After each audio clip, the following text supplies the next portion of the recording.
Now, what dish in modern times would you describe as the traditional food of London? You could probably put forward a case for salt beef, but as much as I love salt beef, that's not the one I'm talking about. And fish and chips is really more of a national dish, so I wouldn't say that. No, I'm talking about pie and mash. It's a cheap and simple cuisine that evolved in the 19th century for working class people. And during the first half of the 20th century, every working class area of the capital had at least one pie and mash shop, and often several. It's still around, but in recent decades pie and mash shops have been closing in London, leading to the view that it's dying out. Well, let's check that out.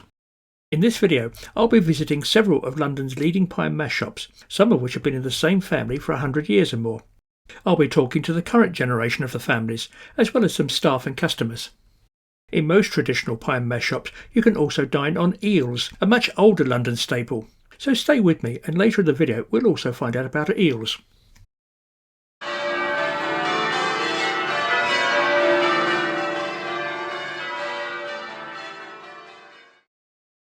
For those of you not already familiar with pie and mash, let me start with some basics. Bear with me if you already know your pie and mash, because later on we'll visit some of the pie and mash shops and meet the people there.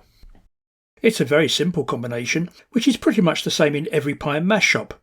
There are just several ingredients to choose from: a pie, some mashed potato, and parsley sauce known as liquor. And in most traditional pie and mash shops you also have the option of eels, either hot and stewed or cold in a jelly. The biggest decision you have to make is how many pies and how much mash. To order one pie or one helping of mash, you order a single. For 2 pies or 2 helpings of mash, it's a double. So for example, you might order a double single, meaning 2 pies and 1 helping of mash.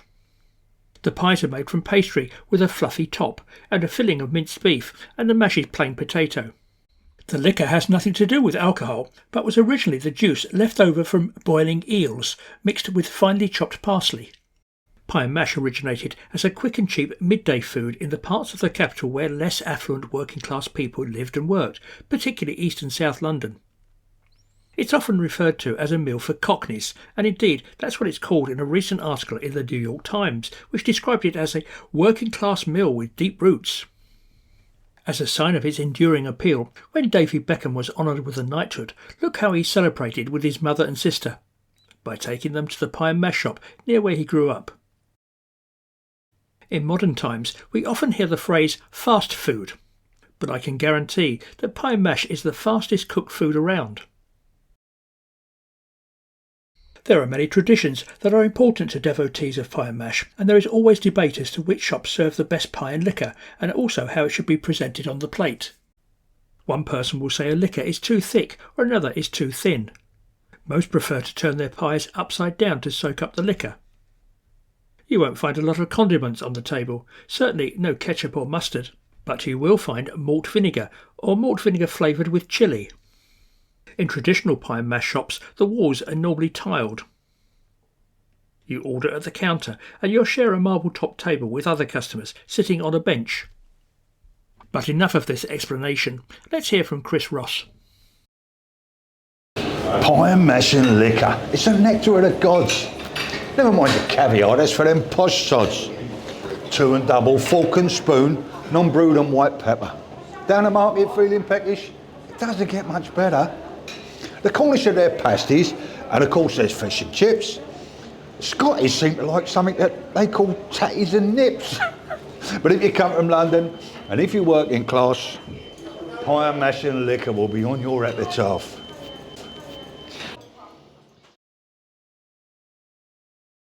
By the early 20th century, there were eel pie and mash shops in all the street markets and shopping areas of East and South London.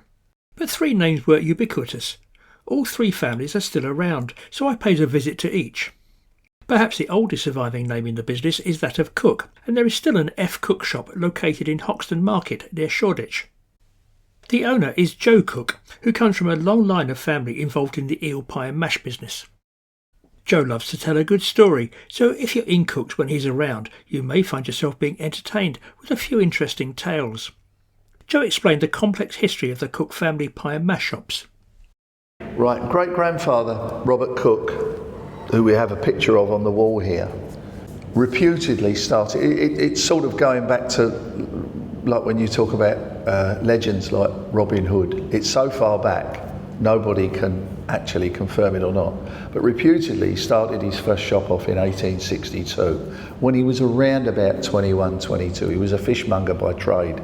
Obviously, the pies in those days would have been beef and eel pie. Some were beef, some were eel.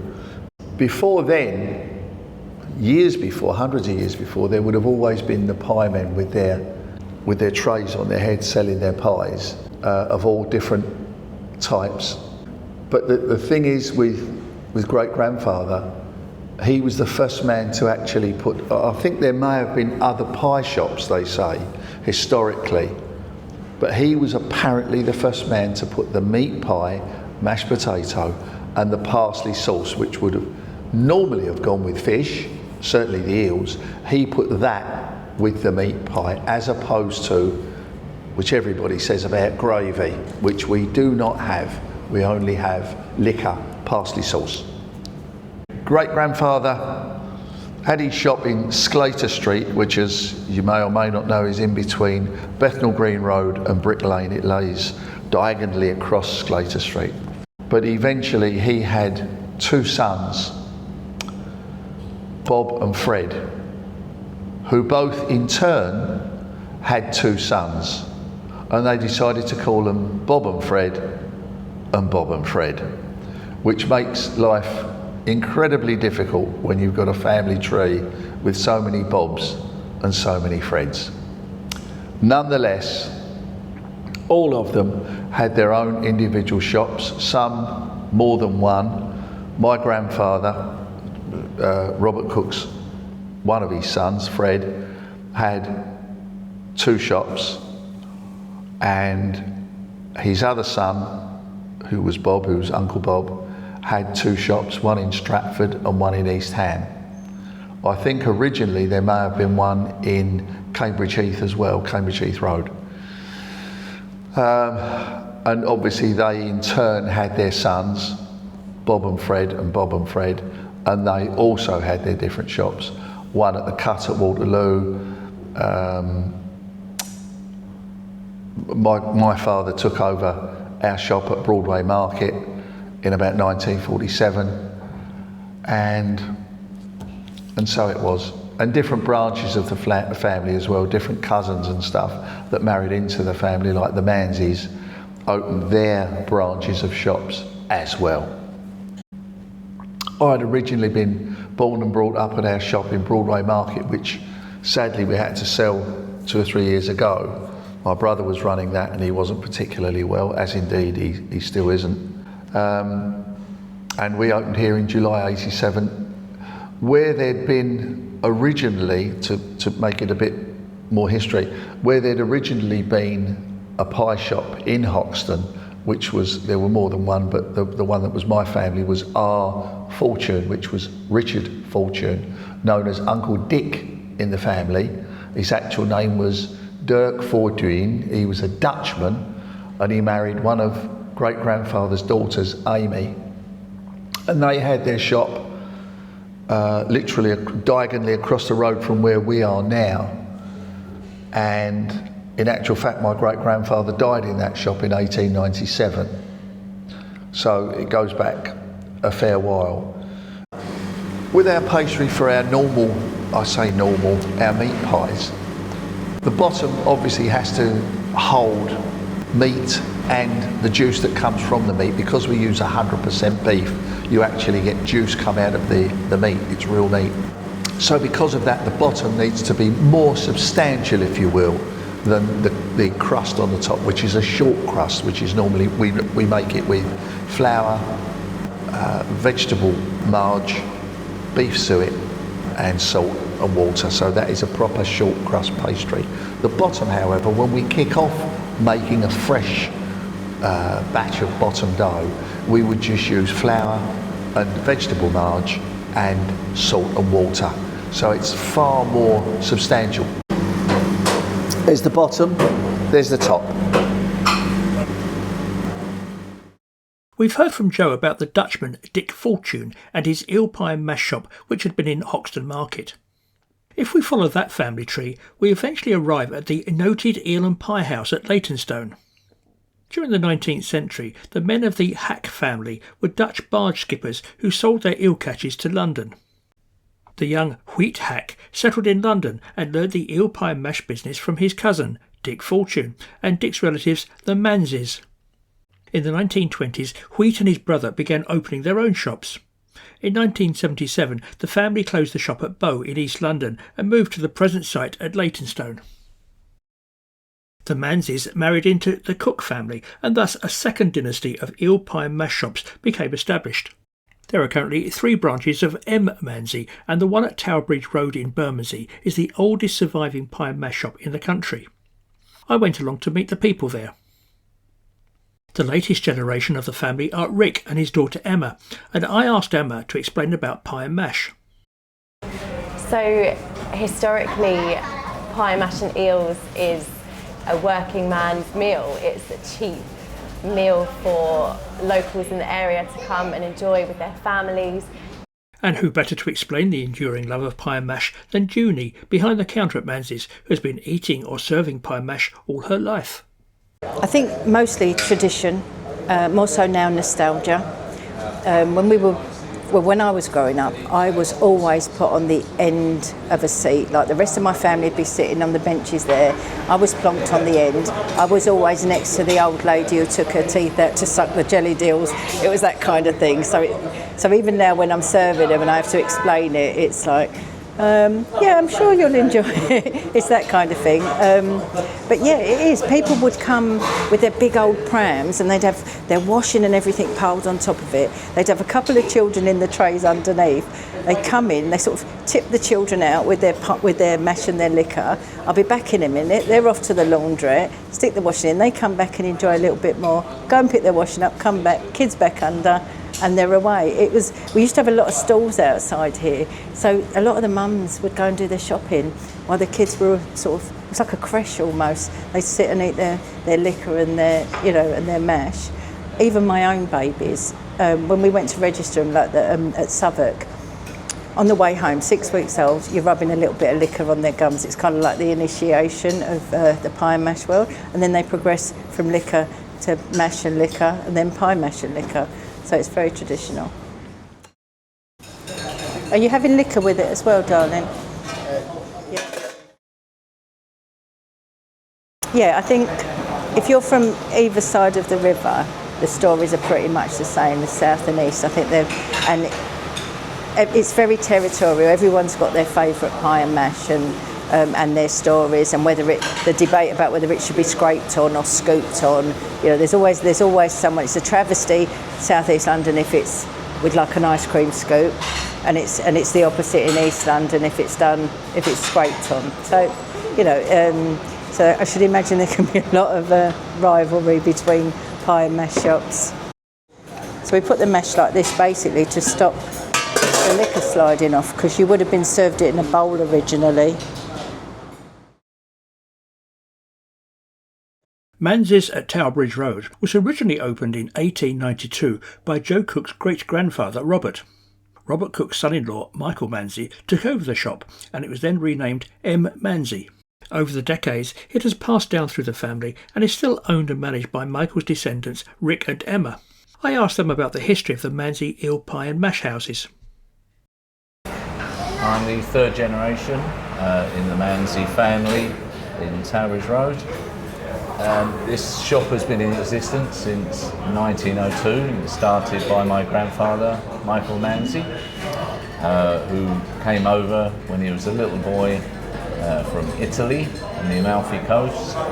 The legend has it that he walked over with his parents, and he was barefoot and just 3 years old, and 2 of his brothers, and they got a boat over to London and settled in London. Then after that, his parents started Ice and Ice Cream next door at number 85 Tower Bridge Road, and he met the daughter of Robert Cooke in this shop, which was a Cooke's Pie and Mash shop originally, and then they married and he took it over as Manze's in 1902, and it's been going for the last 123 years. After then, his brothers soon got involved, and between them they had a total of 14 pie and mash shops across London. There's Chapel Street, Walthamstow, Deptford, all sorts of places, Victoria I believe as well, and they were probably the McDonald's of their time. So just in the close part with Michael Manze, he had 5 shops himself. So we had Talbridge Road, Southwark Park Road, 2 in Crisp Street in Poplar, and then 1 in Peckham. The ones in Crisp Street we lost during the war due to the men going off to fight, so they had to close them down. And I believe the Southwark Park Road one got bombed in the war, so we lost that one, and just left us with 2 pie and mash shops, which was Talbridge Road and Peckham. And then myself and my brothers, in around 1997, we decided to open up a 3rd pie and mash shop for us, which was in Sutton High Street. It seemed quite a good area. There was a lot of ex-Londoners living out there. A lot of people from Battersea moved out there in that time. With the front of the shop, we've always sold live eels out the front of the shop at our eel stall, and that's where they would chop them up live and serve them to the customers. The interior of this shop in Talbridge Road is Grade 2 listed, so it's English Heritage. We've also got an award for English Heritage, which is the Blue Plaque Award, which we were given many years ago, and it sits proudly on our counter. So the liquor, which was named because it was from the liquor from the stewed eels, and it was thickened with parsley and flour to make a thick sauce.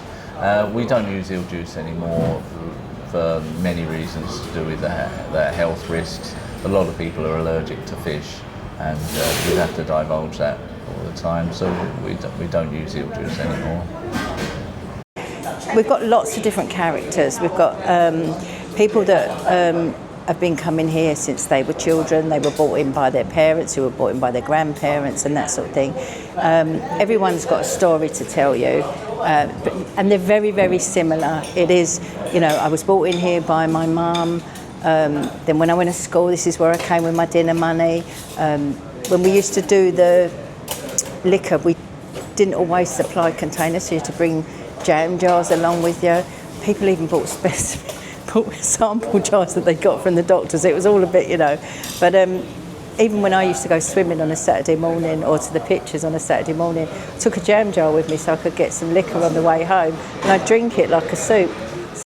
We have a real range of people that will come and sit in and eat in the shop. You could have a table full of city workers. The next table along will be tradesmen. The next table along from that will be tourists. You'll have families. You'll have people that have been coming in for 60 years and they're bringing their grandchildren. It's just such a wide variety of people coming in to enjoy the traditional pie and mash. It feels as a community hub. We know the customers coming in, they get to know us, and it's just such a sociable environment where customers share a table and they get to know each other's stories about how they become to enjoy pie and mash, and it just continues on through the generations. So over the years, many of our customers have moved out of London. They've been priced out. It's an expensive area to live. So we have noticed that over time, customers are travelling from further to still get their fix of pie and mash. Around 20 years ago, we started our chilled delivery service, which is an online service where we make all of our food fresh that morning and post it out to Londoners that have perhaps moved to the Highlands in Scotland, and they can still get their fix of pie and mash. It feels like a taste of London at home, wherever that is for them. Our food is made fresh daily on site every morning. Our kitchen team come in early to make the pastry, to make the mincemeat, and to make those pies fresh for serving at opening at 10:30 a.m. And I think that's what local customers really love and support about our business. So across our business, we probably make around 2,000 to 3,000 pies a day, all made in the morning from the kitchen staff. and that will cover the shops and our chilled delivery, which, as I said, was quite a big part of our business now. We also supply to our trade customers, so other pie and mash shops that are sort of not based in London but maybe in Wales or along the south coast, and we supply to pubs and cafes and anyone sort of running any pie and mash event, we're supplied to them.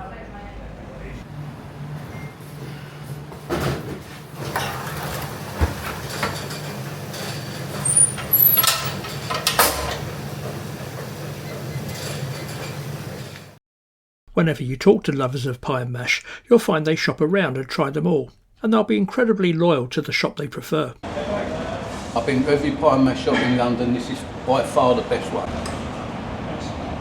Every other week for 20 years I've been coming here. It's just more flavoursome. The staff are spot on. You can't go wrong. It's a nice place. It's a nice family feel to it. What's your favourite pie and mash shop? Do you have any good pie and mash stories? Let me know in the comments.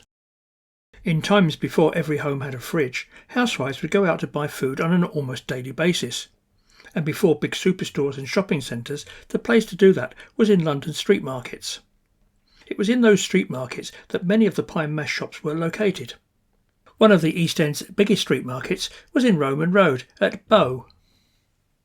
In her excellent book Pie and Mash Down the Roman Road, Melanie McGrath gives a vivid description of the market with its 250 stalls selling all kinds of merchandise and of the people who lived around the market. When an East Ender told you they were going down the Roman, you knew exactly where they were off to. And at the heart of the market was, and still is, Kelly's Pie and Mash shop. It's one of two survivors of what was the third of London's great pie and mash dynasties. So let's go down the Roman with Chris Ross, the East End poet, to visit Kelly's. I was walking down the Roman and I thought I'd go straight home, and then I saw the pie and mash shop on me right. Well, I smelt the pie and liquor and I slipped inside so quick I never gave a second thought to my new diet. Well, it wouldn't cause no trouble, so I ordered 2 and double with a splosh of liquor, vinegar and pepper, and I went and sat down on my own and took a picture with my phone and smiled, because it doesn't get much better. Another fella sat down too, and we smiled and nodded, as you do, but didn't even pass the time of day. Because when it comes to pie and mash, it's order, sit, eat and dash, and we wouldn't want it any other way. When I finished eating, I stood up from my seat and someone else moved in to take my place. We smiled and nodded, as you do, and he had 2 and double too, and I left there with a big smile on my face. So if you're driving through the market and you find somewhere to park, or if you're out or going to the match, or anywhere you see a shop, there's always time for you to stop and get another plate of pie and mash. Oh. Kelly started in about 1913-15 when Samuel Kelly, who was a bus driver, had an accident. He went into hospital and came out and somehow got compensation. I'm not quite sure how, but he did. So he thought he'd open a pie and mash shop, as you do. So his first pie and mash shop was in Bethnal Green Road, quite near the junction with the Salmon and Bull. After a while, that closed down about 1936, and I think that was due to a redevelopment, and his shop then moved further up Bethnal Green Road, right up to the far end of Bethnal Green Road, and he opened that. Shortly after that, his children then opened their own pie shops. So there was Sammy Kelly, that was another one, and then there was Tilly and Joey, they opened a shop together, and then there was George. George Kelly, he opened one in Devons Road, which has long gone. I have no memory of that whatsoever. And Joey and Tilly Kelly opened one in Roman Road. It wasn't called Roman Road, it was called Green Street at that time. They were brother and sister, and that was that one. George Kelly also opened one here, which is this shop, in Roman Road. His mother-in-law opened one just down the road from here as well, but it still bore the name George Kelly. which always amuses me. So his mother-in-law was my grandma, and that's how I've ended up in the shop. George Kelly was my father's brother-in-law. George also opened a shop in Bethnal Green Road in the early 1950s. It is still there, but now closed and empty.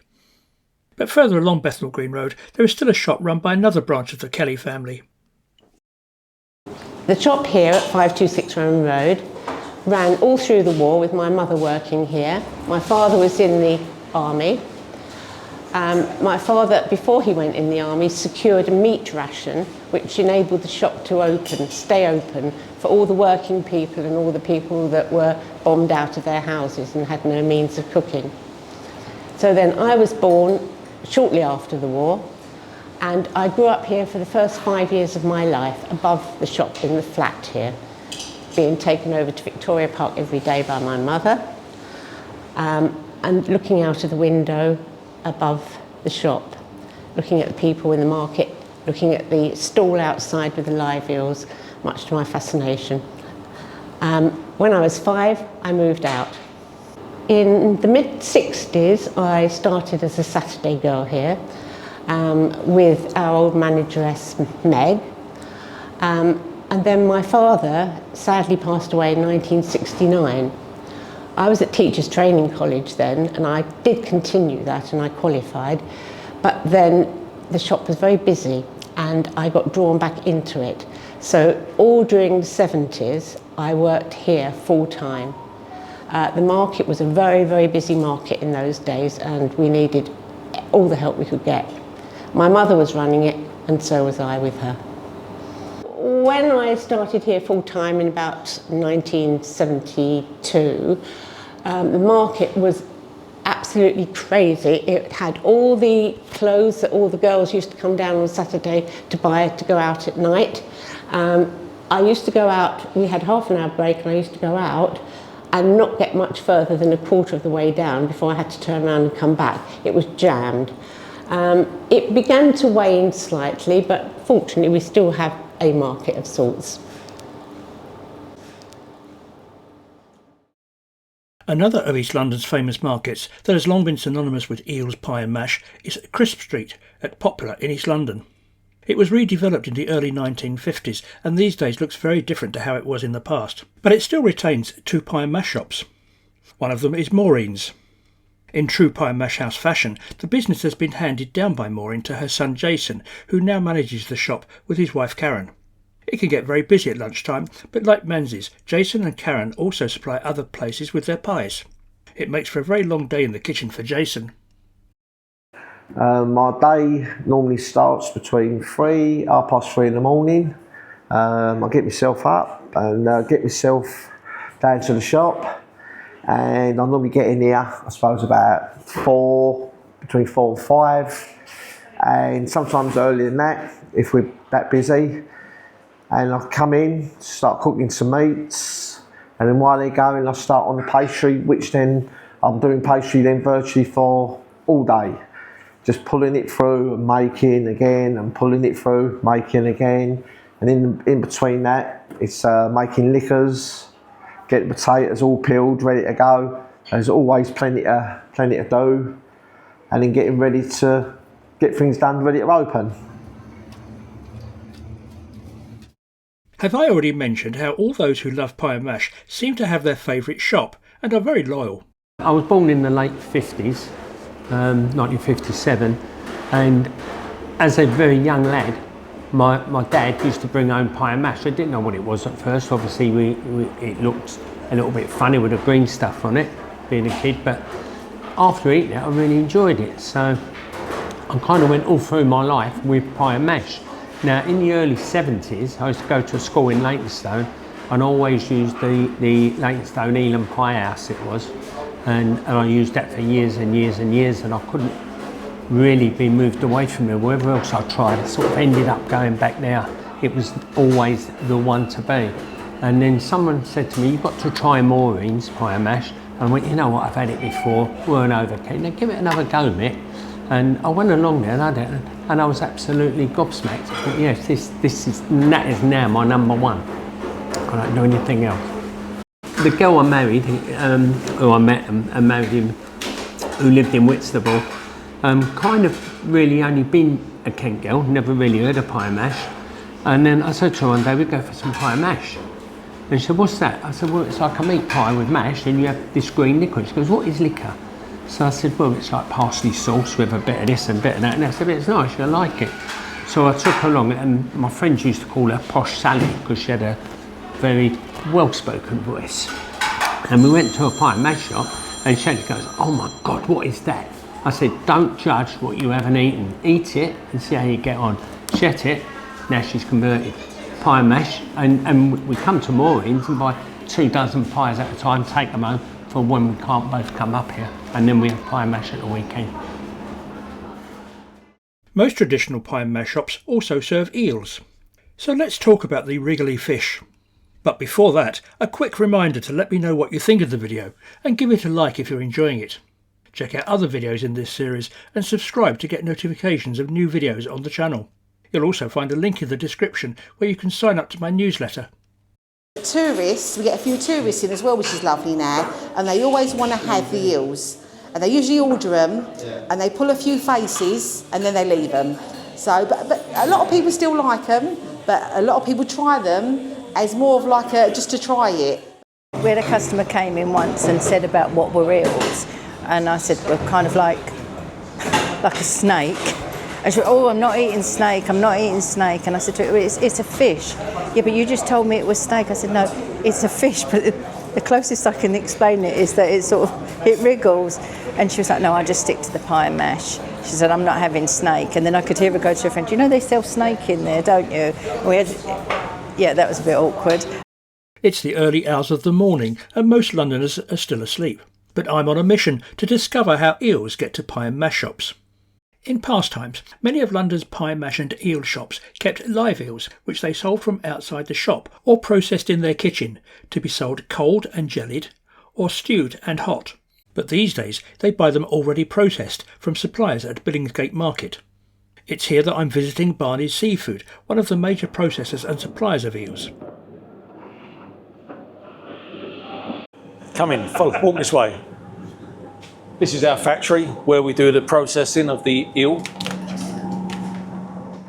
Yeah, when my father first started as a boy, he used to work at the pie and mash shop in Stratford, which is one of the Cooks' pie shop. As a boy, outside the shop, outside every pie and mash shop with the metal trays of eels, and the average housewife would walk past and say, I want 1 eel, 2 eels, etc. And he would take them out of the tanks and he would dispatch them, chop them up, and sell them to them as chopped pieces so they could do stewed eels.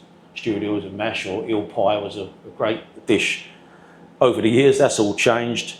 There's 1 or 2 pie and mash shops left that would actually buy the raw eel pieces, so we would chop them up and they would stew them to order by the customer. Most of our products go out as jellied eels. If people want a stewed eel, they would just warm up a portion of jellied eels to create a stewed eel portion. That way you just buy a portion, they're warming it through and creating that with some mash, liquor, make a nice dish. When I first started in this industry in the mid-80s, we used to get up to 2 tonne of fish per day from the Thames estuary. We had fishermen out of Whitstable and Southend who would pair fish, and the English eels were all this sort of size, 1 kilo size upwards. And you know, those in the summer months they would run for 5 or 6 months. Because we didn't have farmed eels or we didn't fly too many eels in, we used to freeze half of our catch, process half and freeze half for the winter. But over the years they've dwindled and the UK supply of eels is pretty much non-existent. So we used to get so many eels, even right up here at Tower Bridge, where there was an eel fisherman up to a few years ago who used to collect the eels. He was licensed on the river, and he would phone us up and say, I've got 300 or 400 pound of eels, do you want them? Our main eel users are still the traditional pie and mash shops in and around London, Essex. Goddard's at Greenwich, we supply them with their jellied eels. So the Robbins family, the Cooke family, we still deal with. And there's other independents who we deal with. Most of our stuff is still Essex and Hertfordshire, and we go out to Frinton. Bob White's out that way at Frinton. We supply them with raw material and they produce their own eels. So the Robbins family, we've been dealing with them for 60 years plus, and they're generational. They're still doing eels, pie and mash. And say the Cooke, Joe Cooke, we still deal with him. And there's many out there. Some new ones have come in, the reinvention of the pie, but they wouldn't do eels. They're not into that. You know, it's about the pies, and there's more food critics out there now talking about types of pies and how to serve them and how to eat them, which is great. But the eel, unfortunately, still gets a lot of bad press. Everyone turns their nose up, and this used more of a scare tactic. Can you eat a jellied eel, rather than enjoying them for what they really are? And when you cook them, the aroma is beautiful with the parsley and the water, and it's a lovely piece of fish to eat. This is the room where they prep the eels. Well, these eels that we're actually doing now, they're from China. They're farmed in China. So I don't know what it is, the water out there, what they feed them, but they're so creamy to eat. Really nice. Really nice eel. Whereas the New Zealand eel, that's got a different flavour altogether. With the cooking of the eels, we have to have boiling hot water with parsley, pimentos, let that boil through, gives the water a flavouring. We have to put the cookings in a certain time, and then we have to put the gelatine into the bowls. When the cooking's ready to come out, we have to bowl them all up.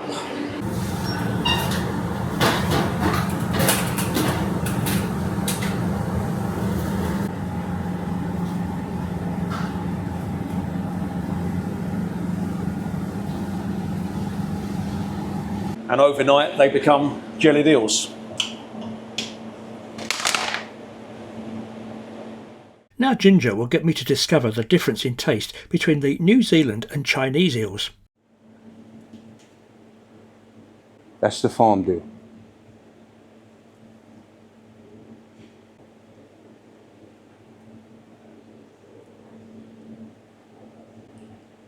Right, now you've got the New Zealand, which is, in my opinion, totally different. Yeah, more meaty. Texture-wise, it's a lot harder, the flesh itself. When you've been brought up on this, like my generation, as a kid, every Sunday, we had it for tea. But it's more the older generation, the Cockney type people, they're the ones who eat it like this, jellied. So sadly, over the years, you do hear about pie and mash shops closing, whether or not that's because people are moving out of London, or traditionally pie and mash shops are run by families. And myself being the fourth generation, I have taken over the business and will continue to run the business.